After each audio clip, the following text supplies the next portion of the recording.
देवकी वसुदेवर विवाह जाइथिली दिग्विजयर पथे दिग्विजय फेरिला मात्र के देखिली देवकी को सुदेव पुत्र वसुदेव हस्तरे न्यस्त करिछंती पिता उग्रसेन क्रोधरे हेली जर्जरित हेले पिता मते देले प्रबोधना कहले कंस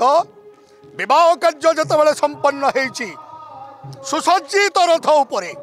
तोरी भौणी देवकी को एवं वसुदेव को नहीं जाओ बाबा छाड़ी दे आसबु वसुदेवपुरे पितांक आदेश सुसज्जित रथ उपरे देवकी एवं वसुदेव को नहीं जाऊली वसुदेवपुरे ए समय हेला दैववाणी रे रे कंस जो देवकी एवं वसुदेव को सुसज्जित रथ उपरे नहीं जाऊछु वसुदेवपुरे तारी गर्भर अष्टम संतान हेब तोर मृत्युर कारण दैववाणी शुणी मने जागिला आशंका तापरे कौन कली जानो पिता उग्रसेन को गादीच्युत करी राजा हेली आज मु मथुरा राज्य रे अग्र को देली निर्वासन तापरे देवकी एवं वसुदेव को श्रृंखलित करी निक्षेप करी अछि अंधकार कारा कोठरी मध्य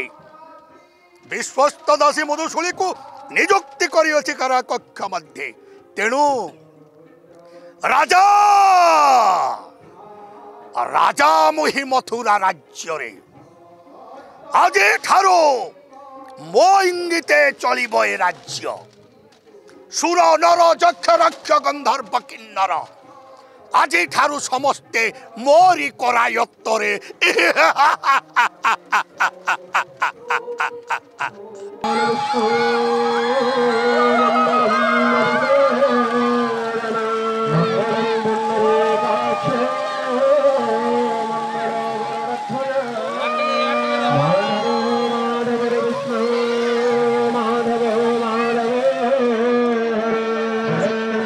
आज राज दरबार रे जेते बेले कन्या देवकीर विवाह पाई चिंतित होइथिली से समय शून्य मार्ग आसीथिले देवर्षि नारद देइथिले एक पात्रर संधान मरे उग्रसेन नुह तु चिंतित तोर कन्या देवकी सहित सुदेव नंदन वसुदेव सह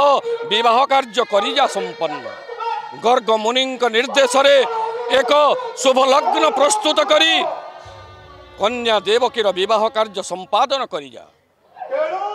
देवर्षि नारद गर्ग मुनि निर्देशानुसार मोर कन्या देवकीर विवाह कार्य संपादन कली मथुरा राज्य रे जाइथिला वीरपुत्र कंस दिग्विजय पथे प्रत्यावर्तन करी आसी देखे तो तार भग्नी देवकीर विवाह कार्य संपादित हो जाइछि क्रोधान्वित होइथिला क्रोध सम्मरण करिबा पई निर्देश देला परे क्रोध सम्मरण करी जेते बेले नहीं जाउथला सुसज्जित पाट पालिंकी रे वसुदेवपुरे से समय रे सुनिथिला एक शून्यवाणी रे कंस तू जाकू नहीं जाउछु तारी अष्टम गर्भर संतान हेब तोर मृत्युर कारण एई शून्यवाणी को सुनिला मात्र के वीरपुत्र कंस मोर चक्षु सम्मुख अकथनीय अत्याचार करिथिला कन्या देवकी आउ जामाता वसुदेवंक उपरे आउ बलपूर्वक छड़ाई नहीं मोर मथार मुकुट